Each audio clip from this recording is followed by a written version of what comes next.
Ponto-Combo. Les élèves sont informés à l'avance des sujets d'interrogation. Peut-on se passer des notes sanctions? C'est le dossier de cette édition. Il est signé Anne Poncine et Jean-François Monnier. Ce matin, il y a évaluation d'orthographe dans la classe de Madame Noguera, mais l'ambiance reste assez détendue. On va commencer tout de suite par l'évaluation d'orthographe. Il s'agit pourtant d'une dictée sur les difficiles mots en œil, ei, aïe. Mais tous ces mots, tous, ont été vus en classe. La maîtresse n'a pas cherché à innover dans l'énoncé comme elle pouvait le faire avant. Parfois, l'évaluation, on voulait la faire très esthétique, avec des exercices qui étaient un petit peu, qui sortaient de l'ordinaire, des belles phrases. Et du coup, les élèves étaient piégés, se sentaient piégés. Ici, aucun piège. Les mots du devoir sont ceux qui étaient dans le cahier et chacun peut vérifier une fois le devoir rendu. À merveille, j'ai mis un U. Et ensuite le I. Du coup, forcément, les notes sont bonnes. Presque que des 17 et des 19 pour ce devoir. Évidemment, direz-vous, le contrôle était trop facile. Mais Madame Noguera ne pense pas comme ça. Très bien travaillé. Il n'y a plus 30% de mauvais, 30% de moyens, 30% de bons. Avec cette pratique, on veut que tous réussissent et qu'on n'ait que des très bonnes notes, parce qu'ils savent tous ce qu'ils ont à faire et le travail est valorisé. Kylian, lui, n'a eu que 13.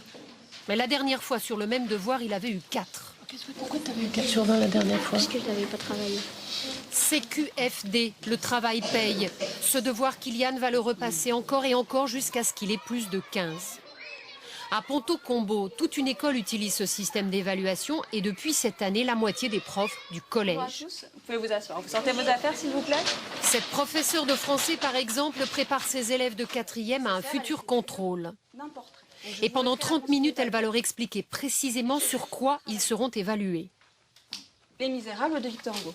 À votre avis, quel type de texte vais-je vous proposer le jour du contrôle de fin de séquence?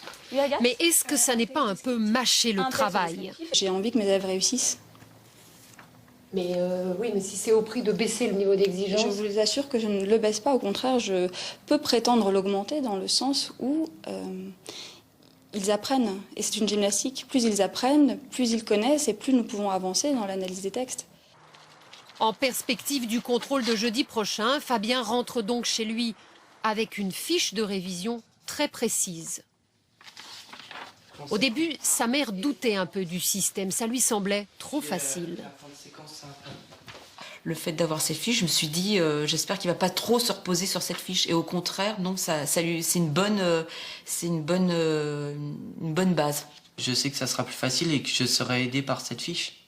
T'es plus serein, en fait. Ouais. Voilà. Et plus confiant, toi. C'est important aussi, la confiance. Hein, parce que des fois, oh là là, j'arriverai pas. Et là, t'es plus confiant. Au collège de Ponto-Combo, l'expérience n'a qu'un an, le recul manque. Mais dans l'école primaire qui utilise ce système depuis plus longtemps, les statistiques montrent que les élèves ont progressé aux évaluations nationales. Et on y reviendra dans quelques mois ou quelques années.